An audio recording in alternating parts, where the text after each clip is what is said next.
Pero syempre, si mama nagparigo. Tapos, pinapaakain ako ni papa habang si mama naliligo.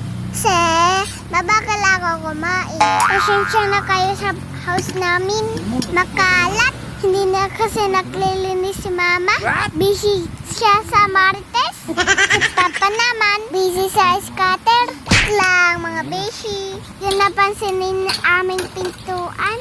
Butas na talaga yan. Hindi na inayos ni papa. Kasi design na lang daw yan.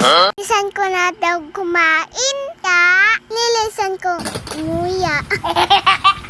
Kaya naman, talagay itong si papa. Daming alam.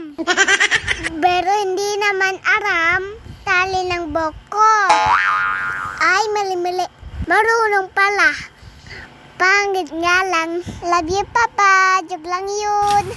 Ito na nga. Tinali na ako ni mama ng buhok. At nakaligo na din si mama.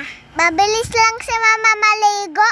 Kasi, hindi naman si mama nagsasabon. Kreto naman yung mga beshi ha. Yung isasabi, mapapakalitan ako nun. Hindi na ako hati sa school nun.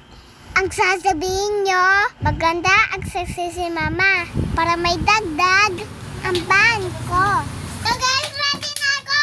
Nauna pa na kain. Tsaka na toothbrush. So Friday na ngayon mga beshi. So guys, pupunta na kami. Let's go. Malayo pa kami guys. Nasusunod na kami. Nakasakay na kami ni mama.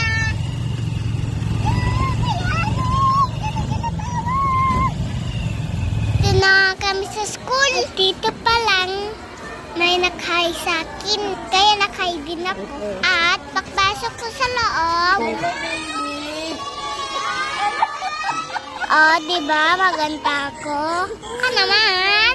Sa susunod ulit.